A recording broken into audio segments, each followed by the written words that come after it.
Olá, no programa de hoje a história e o legado do Plano Real.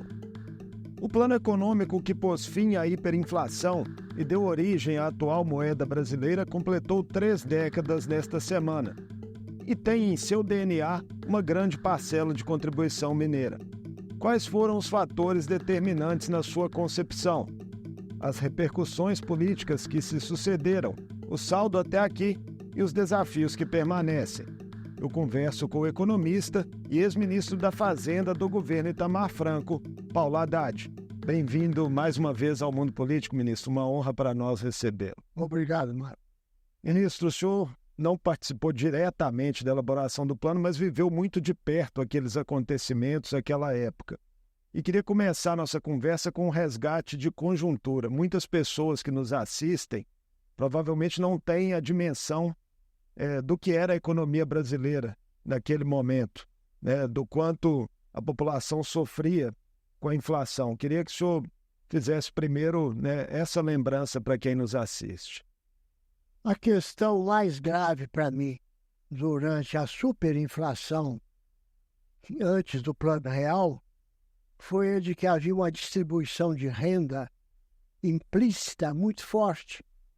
O trabalhador, por exemplo, quando começava a trabalhar no dia 1º e recebia o seu salário no fim do mês, ele poderia perder de 25% a 30% do poder de compra.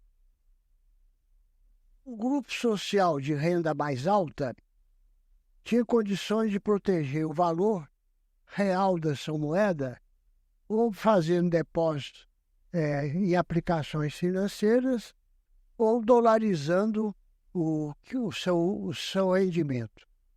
Então, nesse processo, o imposto inflacionário era pago principalmente pelas pessoas mais pobres.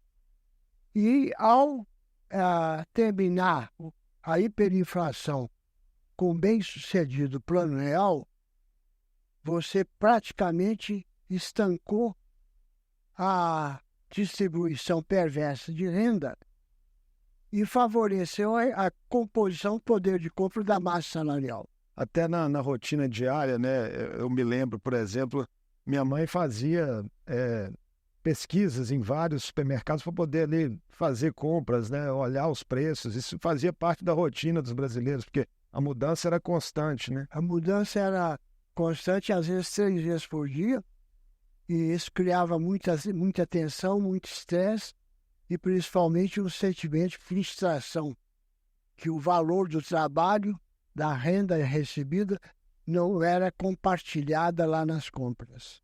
Então, eu queria falar agora de um aspecto muito relevante, que é a gestão coletiva desse plano, né, feito a muitas mãos por vários economistas da época. Quais são os nomes mais importantes nesse trabalho, né, que foi feito ali durante o governo Itamar Franco? Eu vou falar sobre o começo do começo. A figura mais importante, o nome mais importante, chama-se Itamar Franco. Quando ele compôs o ministério, ele chamou para o Ministério da Fazenda o pernambucano Gustavo Kraus, que tinha sido prefeito de Recife. E como eu tinha sido professor do presidente, deu um curso para ele de orçamento e plano, ele me convidou para ser ministro do Planejamento. Agora, é muito importante registrar o seguinte, que nós fomos ao gabinete dele e perguntamos, presidente, o que o senhor quer que a gente faça? Ele falou assim, eu quero um programa de estabilização e um plano de desenvolvimento.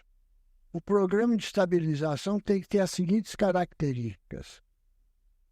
Não pode ter congelamento, não pode ter tabelamento, não pode ter confisco de poupança e não pode ter quebra de contrato.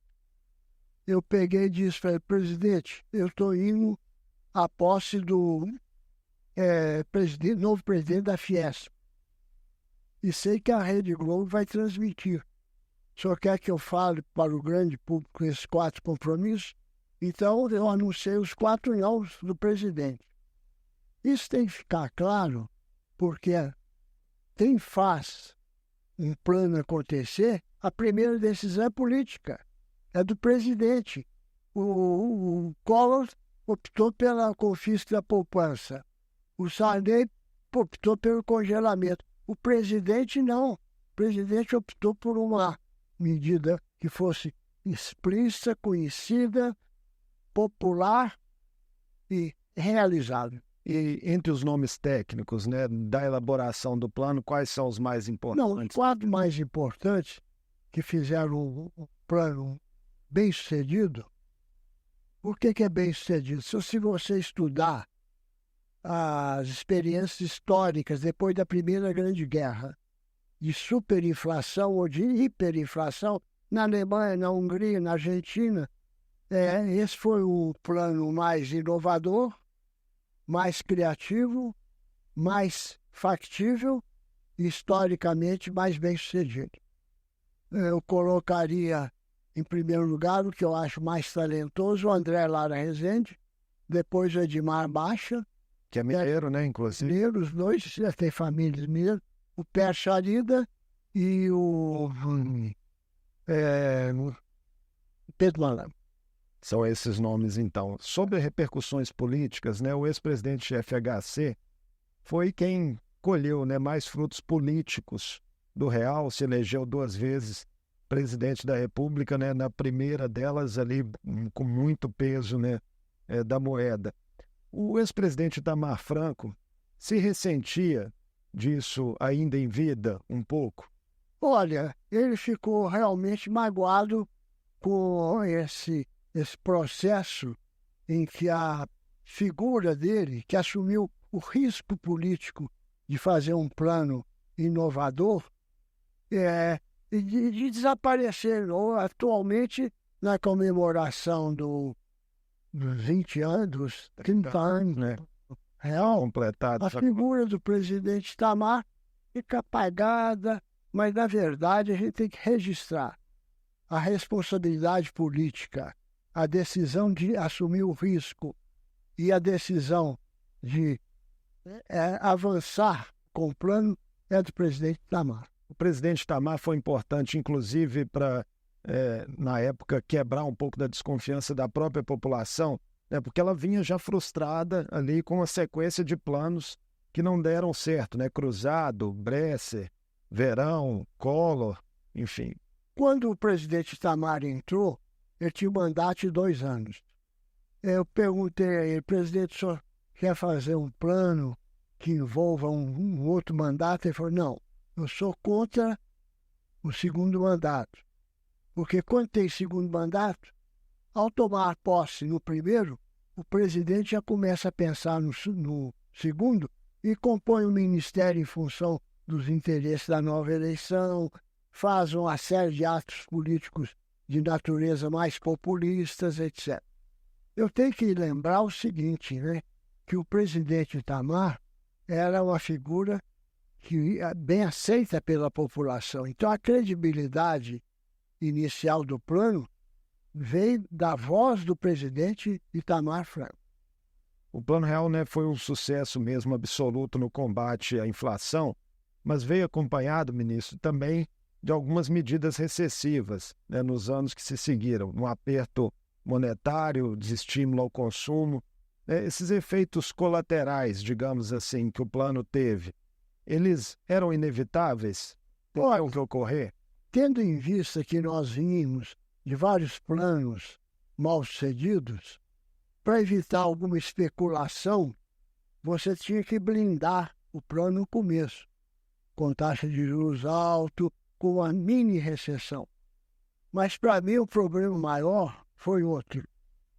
Quando eu encontrei com o ministro Krauss, falei, como é que você pensa em conduzir o plano? Ele disse o seguinte, olha, o plano tem 2 vertentes. Plano de estabilização.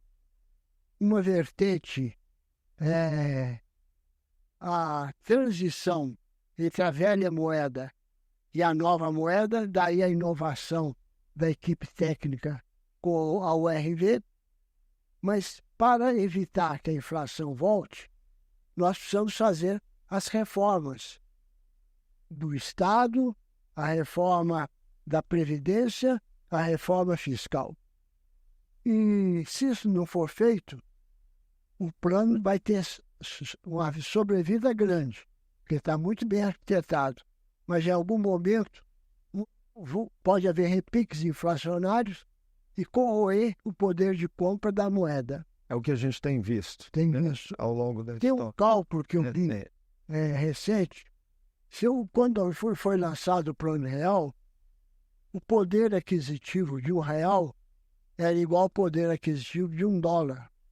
Levando em consideração a inflação do dólar e a inflação do real, hoje o real compra o equivalente a 18 centavos do dólar. Esse valor foi só corroído, né? Sendo corroído, né? Tinha meios de se evitar? O senhor está dizendo aí que talvez... Se as reformas tivessem feito lá atrás, simultaneamente, como propôs Gustavo Kraus, as coisas seriam diferentes. Reformas essas que o senhor cita não foram feitas naquela época, mas o presidente FHC tomou ali algumas medidas que diminuíram a participação do Estado, né, e tornaram a economia brasileira mais aberta. Como é que o senhor vê, por exemplo, né, o saldo de privatizações que foram feitas ali naqueles anos? Marco Antônio, quando eu entrei para o governo, tinha um programa de privatização proposto pelo governo Collor. Você tem que registrar que quem iniciou o processo de privatização das estatais foi o presidente Collor. Bom, eu entrei e participei, fiquei 5 meses no governo e uma privatização cada mês. A mais importante foi a privatização da Cesita, que gerou o ArcelorMittal. E quando você vê o balanço hoje do que era e que aconteceu, você tem hoje uma empresa mais competitiva, mais integrada com os interesses da região, inovadora, globalmente competitiva. Então, o que você tem é o seguinte: muitas das privatizações foram bem-sucedidas, outras não. A privatização da Vale foi muito importante. Agora, o que nós temos hoje é o seguinte: alguns assuntos delicados. Por exemplo, você pega água e energia.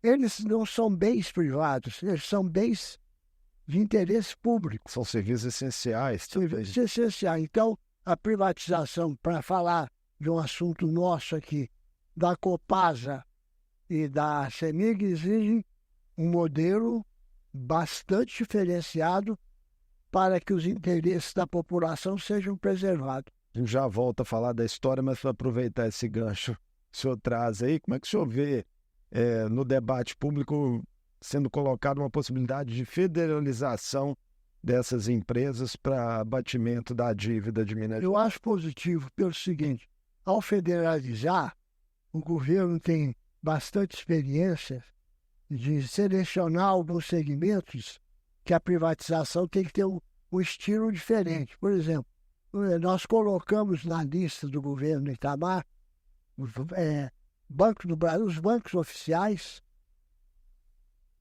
a Caixa, inclusive, a Petrobras e mais 3 ou 4 setores que são estratégicos para a população e que não poderia fracassar a privatização.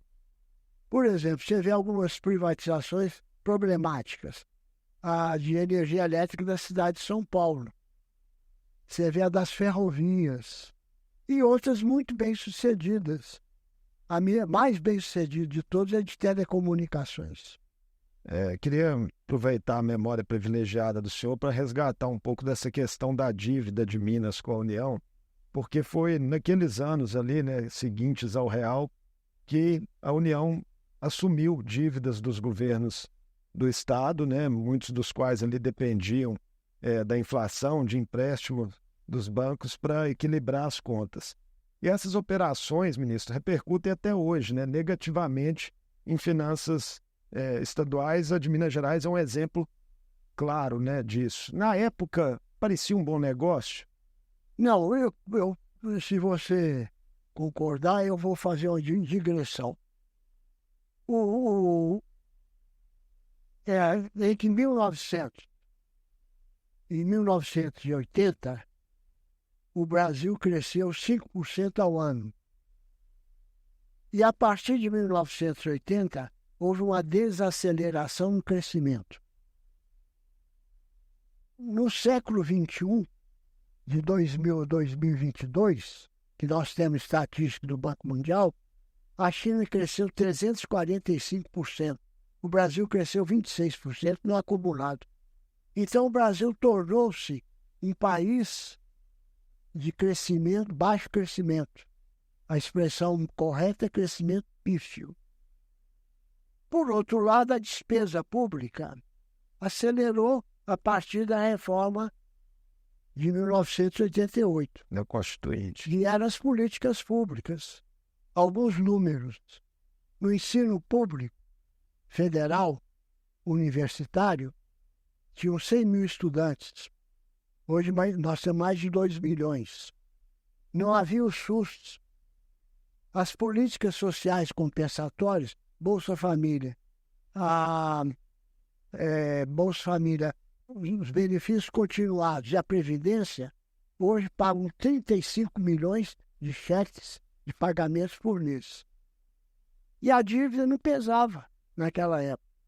Então, o que aconteceu? Aconteceu que houve uma desaceleração do crescimento e uma aceleração da despesa. Se o Brasil tivesse continuado a crescer 5%, nós brasileiros teríamos hoje o padrão de vida do italiano e do espanhol. Nós não teríamos essa massa de pobreza absoluta. Teríamos mercado formal para absorver esses 40% que estão na força de trabalho, na informalidade. E, principalmente, teríamos feito progresso tecnológico muito grande. É como se a despesa subisse de elevador e a receita de Estado.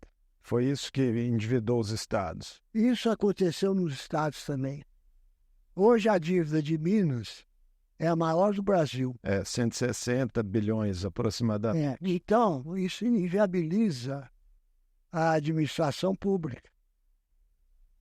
Mas foi um contrato mal feito aqui dos final dos anos 90? Como eu te falei, havia um descompasso entre receita e despesa, eles iam ali endividando. Quando a dívida é feita para investimento, por exemplo, no governo Francisco Pereira, nós temos dívida com o BID e Banco Mundial. Mas fizemos o Programa Estadual de Cidade Forte e Médio. Fortalecemos Uberaba, Uberlândia, Sul de Minas, Montes Claros, etc. Fizemos o trabalho de estradas e sinais. Se você endivida para criar ativo, tem problema, porque o ativo gera receita e vai pagar a dívida. Mas houve muito endividamento para pagar custeio. Aí é um problema. Queria falar com o senhor agora da conjuntura atual, um pouco. O governo Lula III, vem tentando aí, a duras penas, equacionar uma retomada de crescimento com equilíbrio fiscal, mas enfrenta dificuldades, nessa balança. Como é que o senhor tem visto o trabalho, primeiro, do ministro da Fazenda, Fernando Haddad, até aqui? Olha, todo ministro da Fazenda, depois que houve essa ruptura entre o ritmo da receita e da despesa, vira um equilibrista financeiro. Ele está permanentemente negociando, recebendo novas despesas que o presidente coloca e tentando manter a receita com o mínimo possível de subsídio e incentivo. Agora, é muito difícil você crescer nessa situação. Por quê? Por exemplo, a malha de transporte brasileira precisa de recuperação, nova logística, modernização. O governo não tem dinheiro para fazer isso. Por exemplo, você pega o metrô de Belo Horizonte ou a rodovia na direção de Vitória. Isso, a 381. Ela é um desastre. Da mesma forma, você vai visitar os campos universitários, federais, todos estão precisando de modernização. E os salários dos servidores? Então, o presidente Lula não terá condições de realizar as suas promessas de campanha. E vai viver de crise semanal, de conflito semanal. Por exemplo, a reforma tributária que foi aprovada. Na hora de regulamentar, as pessoas começam o processo de quem ganha e quem perde. Tem muitos lobbies nesse momento, né? Como é que o senhor está vendo isso? O senhor acredita que mesmo com esses interesses, né, seja possível obter pelo menos os objetivos centrais da reforma, que era uma simplificação, enfim... Simplificação, sim, mas ela vai ser mutilada. O projeto inicial vai ser mutilado. Você está discutindo hoje carne ou vai discutir cinzenta, cerveja? Isso não é um bom caminho. O governo fica por conta disso. Eu sou favorável, o Marco Antônio, a se organizar um novo ciclo de expansão da economia brasileira, baseado nas ideias de dois mineiros, Alisson Paulinelli e Eliezer Batista. Da seguinte forma: o mundo tem uma demanda enorme para alimento. Essa demanda cresce quando os governos começam a fazer programas de segurança alimentar. O maior mercado para alimentos hoje no mundo está no Sudeste Asiático. Então, o Eliezer Batista enxergou nos eixos nacionais de integração e desenvolvimento uma saída pelo Pacífico, pela a rodovia Cuiabá, Porto Velho, Rio Branco. Eu estive lá visitando tudo, a condição geral, saindo pelo Peru, 200 quilômetros de estrada, chegando no Porto Chancai, que é o maior porto do mundo construído recentemente pelos chineses, para escoar a produção da América Latina. Esse é um lado. Pode vir um novo eixo de desenvolvimento. Novo eixo de desenvolvimento. Por outro lado, veio do ministro Paulinelli. Em 1965, o governador Rondon Pacheco tirou da Universidade Federal de Lavras um professor, o Alisson Paulinelli, e o professor falou assim: o senhor está me convidando para ser secretário da Agricultura, eu aceito desde que o senhor me permita fazer experimentos em cerrado. O que é o cerrado? O cerrado era 60% do território brasileiro que não tinha produtividade porque não se conhecia as tecnologias e a ciência e tecnologia adequada para isso. Então, lá no Alto Paranaíba, na região do PADAP, Programa de Assentamento do Alto Paranaíba, ele trouxe as cooperativas de São Paulo, a principal Coty, e começou a fazer experimento. Até que, quando o presidente Geisel assumiu, já estava escolhido, foi com o ministro Pauleste a primeira colheita de trigo no Cerrado. Isso aí todo mundo ficou perplexo. Aí ele falou: quero que você faça isso para mim no Brasil todo. Aí foi criado o Polo Centro. Aí o Cerrado foi explorado economicamente, Noroeste de Minas, Sul de Goiás, Mato Grosso, Gurgueia no Piauí, Sul de Rondônia. E hoje o Brasil é o maior produtor e exportador de alimentos no mundo. Ainda volta. O presidente, o ministro Paulinelli, que constituiu a Embrapa, continuou, mesmo fora do governo, a avançar as pesquisas. E hoje é assim inacreditável. Você pode dobrar a produção de alimentos no Brasil, alimentos saudáveis, sustentáveis e resistentes à mudança climática, sem derrubar uma árvore, pegando esse eixo. Então, um projeto que o governo... Tem muito desmatamento no Cerrado, né? Não, houve, mas eu falo daqui para frente usando a nova tecnologia.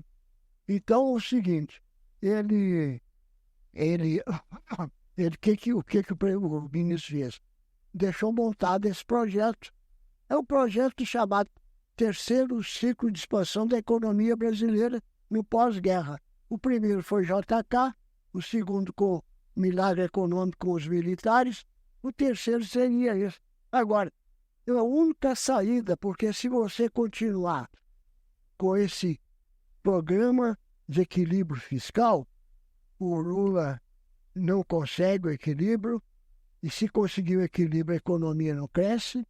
E outra coisa importante, pela receita, aumentando a carga tributária, não, aumentando o PIB. Vamos ter que ver como o Congresso vai lidar com esses temas. Agora, para a gente terminar nossa entrevista, doutor Paulo, queria a opinião do senhor sobre as polêmicas recentes entre o Planalto e o Banco Central em torno da taxa de juros. A última reunião do Copom decidiu manter a Selic em 10,5% ao ano, após 7 cortes consecutivos. Lula, o presidente, acusa o presidente do BC, Roberto Campos Neto, de sabotar o país por interesses políticos. Quem tem razão nessa polêmica? Olha, o presidente Itamar, quando escolheu o Gustavo para presidente do Banco Central, falou assim: nem eu, nem você vamos interferir, porque a missão deles é nos colaborar conosco para acabar com a inflação. Então, a Banco Central tem independência informal. Naquela época não estava formal. E nós vamos respeitar. Eu, durante o período como ministro da Fazenda, não fui ao Banco Central nenhuma vez para não gerar especulação. E tivemos um período de paz. Eu acho que a gente tem que acreditar que lá no Banco Central está a melhor equipe que a gente poderia constituir, de pessoas competentes, de pessoas que estão de olho no interesse público. E estavam indo bem na redução da inflação. Se você perder o controle da taxa de juros e quiser forçar a queda, por comando e controle, você certamente vai aumentar a taxa em vez de diminuir. Vamos aguardar as cenas dos próximos capítulos aí. Muito obrigado por essa conversa conosco, mais uma aqui no Mundo Político, doutor Paulo. É bom vê-lo firme aí aos 84 anos, ativo, super produtivo, escrevendo livros e fazendo análise. Obrigado. Eu conversei com Paulo Haddad, economista, ex-ministro da Fazenda do governo Itamar Franco. Falamos sobre os 30 anos do Plano Real, completados nesta semana, e suas marcas para a história recente do Brasil, e ainda dos desafios atuais da política econômica no país. O Mundo Político fica por aqui. Obrigado por nos acompanhar e até o próximo programa.